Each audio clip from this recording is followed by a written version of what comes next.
Hello, and you're very welcome to this, the first episode of the Public Eye Podcast, a 6-part series of podcasts brought to you by Granite Exchange. My name is Sarah Travers. I'll be your host for the podcast series. And throughout this series, I'll be speaking with local entrepreneurs and business owners to learn more about how these companies have come to fruition, gaining insight into their growth, and how they continue to innovate and continue to grow. So wherever you get your podcasts from, remember to keep an eye out for new episodes over the next 6 weeks and subscribe to stay up to date. Well, my first guest. Today I am joined by Caroline Willis, Financial Director of Shelburne Motors. Caroline, welcome to the podcast. Now, before we begin, I'm going to just give a little bit of background, and what a background we have for our first guest today. Shelburne Motors was founded in 1973 as a filling station takeover. Owner Fred Ward, Caroline's father, had a vision, and that vision was to work hard and instill excellent customer care within all aspects of his business. Looking on over 4 decades, Shelburne Motors is now recognised as one of the most progressive and growing car dealer groups in Northern Ireland, with a workforce of over 130 and representing top global brands such as Toyota, Renault, Dacia and Nissan and Kia, as well as a hugely successful used car supermarket, rental division, body repair shop and associated service, and a fleet for you contract hire company, basically using that same level of customer care that Fred provided back in the 70s. Shelburne Motors, operated by siblings Caroline and her brothers Richard and Paul. Whilst continually striving for expansion, Shelburne Motors remains a family-run company with the emphasis on maintaining excellent customer service. Customers, whether they are old or new, all receive the same friendly, personal, one-to-one service. And it's through this ongoing commitment to customer service that the company aims to improve on the already strong and loyal customer base. Now, in October 2019, Shelburne Motors officially opened their multi-franchise site based in Newry, and what a site it is. So Caroline, it's been quite a journey from when your dad started up in 1973, but tell us a little bit. You basically grew up on the premises, so to speak. You were surrounded by cars and garages. On a continual basis, yes. Our house was beside the filling station, and our playground was Shelburne Motors, effectively. So when we came home from school, homework's done, we were down at the filling station. We had weekend jobs at the filling station. We had weekend jobs in the garage, and it just continued from then. We were really fortunate to be instilled with a really hard work ethic. And unfortunately, my children are instilled with that as well, much to their annoyance. But yes, it was a great youth growing up with it, and we have progressed massively now from that filling station onwards, and it has taken us a number of years, because obviously that was back in 1973, and bit by bit we have increased the business, and the level of customer service, I suppose returning customers, has assisted with that greatly as well. We're always treated our customers the way we would like to be treated ourselves, and that's our ethos. But you were always going to go into the business, were you? Because I know you were maybe used for cheap labour back in the day, but did you always think, this is where I'm going to be? I think for my 2 brothers, it was destined to happen for them. They were always had that direction that they were definitely going to go into the business. For me, it took me a little bit longer. So when I was 18, I had come back from college and had spent a while in the business answering phones, and it was as if something had just clicked. I went, this is actually for me. So I didn't go back and went on and just progressed through Shelburne. So what had you been studying at college at that point? I had gone on to do art, and really probably I'm better off where I am today. Yeah. So for sure. And what happened then? So you're answering the phones, but things have really progressed from there. Oh yeah, I'd gone on through accounts, and after a number of years in accounts, I went in to do service manager. I then went on to do body shop, and then back into accounts and HR. And after sales, of course, was because I loved it. It was a lovely place to be, and you saw the sales guy sold the first car. We kept the customer coming back, because that level of service, when you go back and you meet the same faces. There's not that high staff turnaround. It's the same people going back year in, year out. So when they come back in for the service, they had that nice chat with the sales guy again, and it was family. And it's not just about the sale for you, is it? I mean, customer service is about actually getting excited because you think you have just the perfect fit for the customer. Yeah, it's making sure that it's right for the customer. It's making sure that when they drive out, they feel it was the right choice for them. And there was no pressure. It should be an easy transaction for the customer at all times. And what about your mum and dad? You talked about your brothers. There was a natural progression. They became mechanics and they were going into the business. Did they want you to go into the business as their daughter? Yeah, they wanted all of us in the business. I think that was my father's dream, to have us all in it. And the fact that we actually all do get along as well, it makes it easier as well. But we all have the same drive and passion to succeed in everything that we do. And we're always hungry for the next thing to come up and look at it, and how can we design this business, and what next can we do, whether it be body shop or rental or fleet or, in Uri, it's, once you get one thing, you go, right, what can we do next? So, and we still have that passion to do that today. And you absolutely love what you do. I mean, even thinking about your dad as well, you were telling me there he was a Circuit of Ireland rally driver back in the day, and he and your mum still take part in rallies. They still go on the senior circuit, so they do. It's brilliant. I absolutely love it. And they meet all the old faces that they knew years ago. So your mum's into the rallying too? She's into the rallying too. Wow. It was part of the course. You just had to be in cars. So they sound like brilliant parents to have had, full of enthusiasm, taking risks, and that's really important too when it comes to running a business. You have to be able to take risks. You do. And my parents have great sounding boards. If we come up with a new idea or a new project, even when we talked about in early days for Newry, our father was the person that we went to say, what do you think? These are the plans. Have a look at the plans, look at the business plan. And yeah, he was, if you think it's going to work, do it. So he's taken a bit of a backseat of late. When did that happen?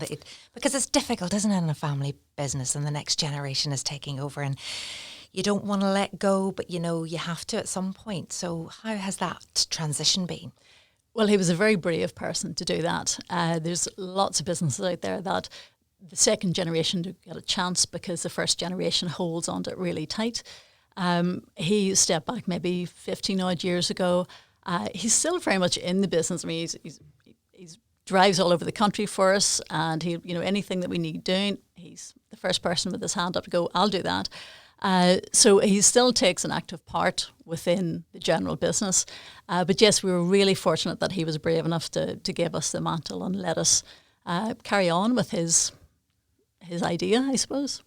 Now, the business itself has grown and grown from, well, I don't know, who was the first employee apart from the family, and how many have you got now? I can't recall the first employee, but we have roughly about 150 now. 150 staff. So, and we've seen the increase of that with Newry, and with business, I mean, if it progresses the way that we're hoping that it does progress, we can only just build on that. We have a lot more ideas, to come, and I think we've got a lot more staff to employ. A massive amount of money was spent on the new site in Newry, and I haven't visited myself, but I've been hearing fantastic things about it. It happened just before lockdown, October 2019. Yeah. So how has that been for you? It's been tricky, like any other business, but we were very fortunate that just before lockdown, at the start of the year, we actually invested heavily in our website, and we actually had a fully transactional process on our website that you can go in, select your used car, you can purchase the used car, you can finance your used car, and then select either have it left to your door, or we can actually then facilitate it on site with the normal PPE and the safety measures that we would take place. So with that, during lockdown, we actually had quite a few online sales that occurred, so they did. But for a new business, we were very, very fortunate that when business did come back at the beginning of June, that we had a great rebound. And we have to thank all of our customers who have actually came onto our site or visited our websites and actually purchased online for that, because we've seen a tremendous upsurge in our business that we have. So we're really, really pleased. And it's allowed us to bring all of our staff back. So we have no staff left on furlough. All of our staff are all back. It's quite incredible when you think, so many people were, I suppose, locked down and not able to go very far. You must have had your doubts as to whether things would pick up again. But it seemed to be that one of the first things people thought about was, let's get a new car. Well, we always said we're not going to go back to walking. So we knew that it would come back eventually. And I suppose we were very lucky that it came back so quickly. Over lockdown, we were very conscious about our teams being out and at home. It's very difficult coming from that work environment to be at home and not sure what was going on. So we worked very hard with our HR team and our marketing team. And we sent newsletters out to all of our teams on a weekly basis from the directors, from Richard, Paul and myself. This is what was happening. This is our expectations and how we were progressing online sales and what departments were coming back and when they were coming back.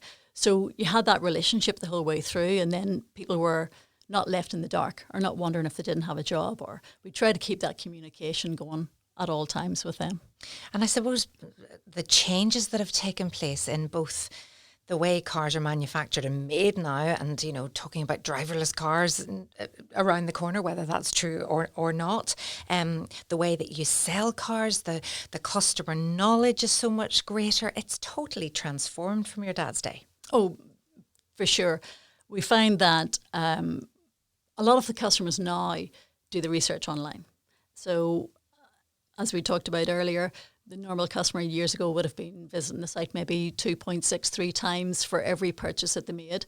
And now it's down to maybe 0.6 times. So they do a lot of research online. So it's very important to have your website updated, have your stock updated, making sure you have your attention grabbers, making sure that you have everything that the car has in it, the new technology, and state those facts and make sure that the customer can see visually what it is. We also do a See It Now video. So our cars, so when you go online and inquire about a car, one of our sales guys will get in touch.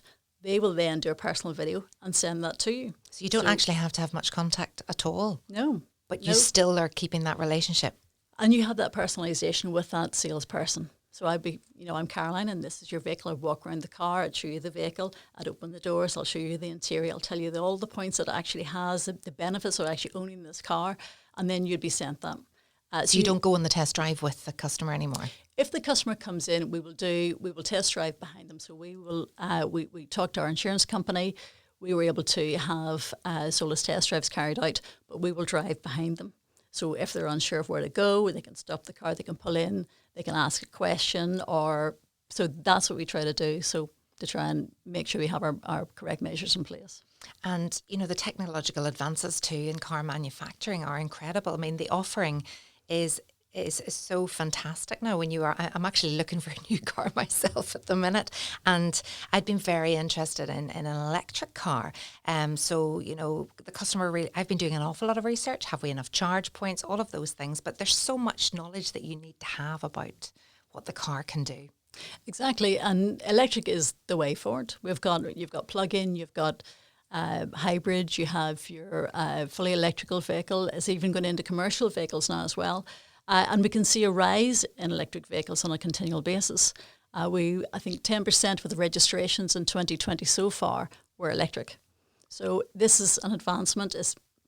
Diesel is now being done away with. It will cease to exist, and petrol will at some point go as well, and we will be back into hybrid vehicles and we will be back into electric vehicles. But you also have a hugely successful used car supermarket too, so people are still buying. They're not buying new all the time. No, they're not. But the used car supermarket, the level of vehicles that are on this, we provide a 12-month warranty with every vehicle that goes out, and they're up to the highest level of standards. So how would you describe your new site in Newry? I mean, it was something that the family really wanted to do, was to come home. It's amazing. The site is amazing. We were so fortunate to get that site that when we stood on the field, the green field, and actually had a vision of what we thought it was going to be, it's exactly what the vision is. So we're really chuffed with the builder, and it was a local builder, Hermer Garvin, that we selected to build the premises for us as well. So happy with the architect, and he took our vision and actually made that a reality as well. The location right at the motorway, one of the busiest roads, around, and so the presence that we have is superb. But yes, to have one site with a drive-in service bay, escalators within it, a very open plan showroom. It's fresh. It's so lovely to be, lovely environment to work in as well. This podcast is sponsored by Granite Exchange. Do you need an office or a meeting room space? Granite Exchange is the ultimate serviced office and meeting room facility. Located in the heart of Newry City, it is perfectly placed between Belfast and Dublin. Each office suite is fully furnished and comes with an all-inclusive monthly fee with no long-term contract. All you have to do is show up and switch on. The rest is taken care of. For more information, call 028 3044 2500 or visit www.granite-exchange.com. And Caroline, tell me about the other sides to the business too, the rental division. How's that going? So we created rental a number of years ago, and for us it was a difficult thing because we're very personal about our cars and how they're returned, but we took another risk and we opened a rental division, and that has gone from strength to strength. And we have about 180 vehicles on rental at any one time, and that goes from commercials down to small vehicles, and we would do a lot of work with the tourism. A lot of people coming in from Dublin, and we would be able to pick them up and get them into a vehicle. And that has seen a huge part of the business grow for the last few years. Now we're in the situation we are, that has dipped off a little bit. Yeah, the visitors maybe aren't as Exactly. plentiful. But we still have that rental, people moving houses, people just need, and especially now with people actually using Amazon a lot, there's a lot more delivery drivers, so a lot of people are actually looking for van rentals. So you do that too? Oh yes, absolutely. So there's a lot more to rental than just meets the eye. Even there's like a long-term rental as well, is there? There's long-term rental as well. So that can go for so long, but then that's where your fleet company comes in as well. Gotcha. And then you've got your contract hire. So for new companies opening up, we can say, listen, why don't you rent a car for 3 months? If you're starting a new employee, make sure 6 months, make sure that you're actually okay with that employee and everything works out then you can go on to buy. So you don't need to buy straight away. You could maybe rent it and then see whether the risk that you took to actually increase your employees works. And then you're not committed to a contract hire for 3 years.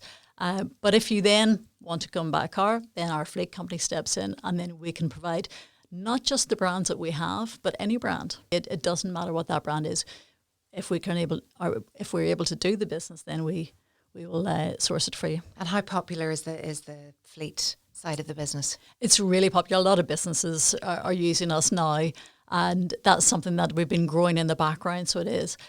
So we will sell the vehicle, and we will then have the vehicle come back in just for servicing. We'll maintain the vehicle, we'll look after it.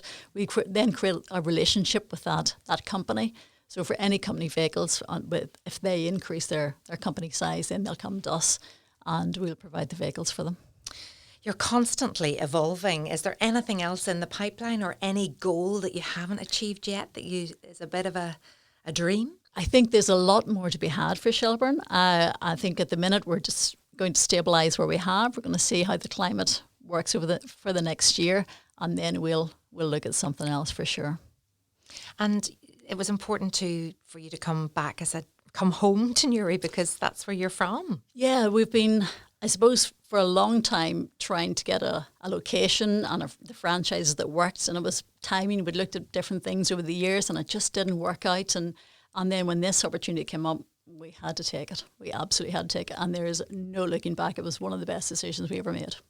Now, you've still got the other premises, the original premises. What are you planning for that?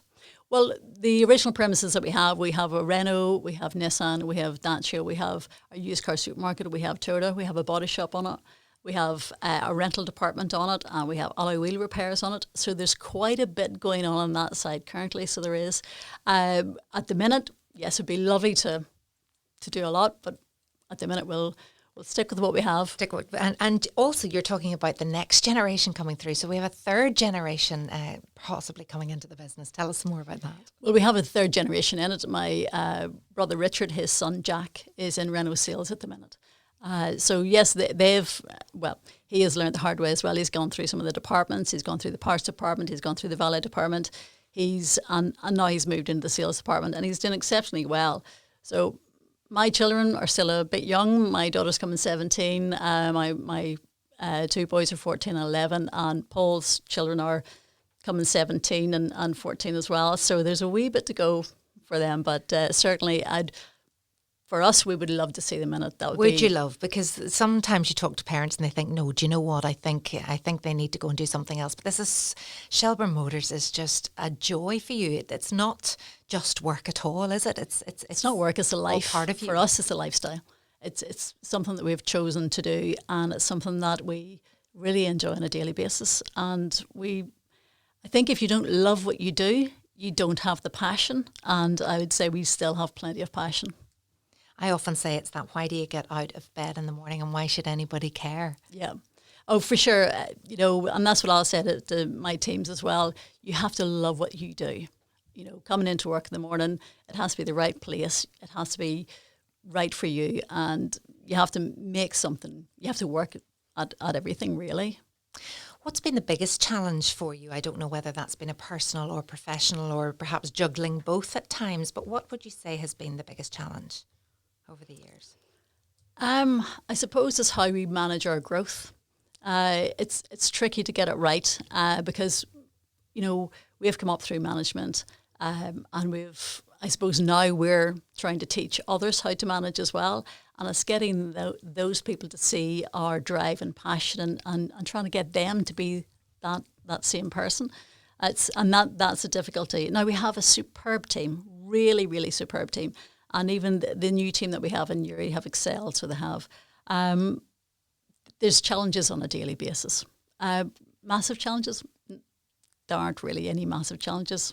Yeah, and the risks are definitely worth taking. But whenever it comes to employing people, who do you look for? Do you look for certain skills? Do you look for experience, or do you look for the type of person? It's a lot to do with the type of person. You have to have that fire in your belly, especially for sales. You need to know, you need to have the gift of the gab, and be able to sell. And I think if you have that natural ability, you'll be a natural salesperson. You won't have to force it at all. And, we see people from all over, and some people come with experience and some people don't, and both are as good as each other.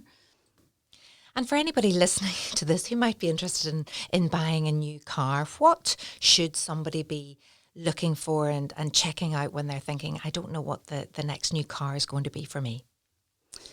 It depends what you're looking for. You could have a family looking for a new car, which is, different to that single driver or couple.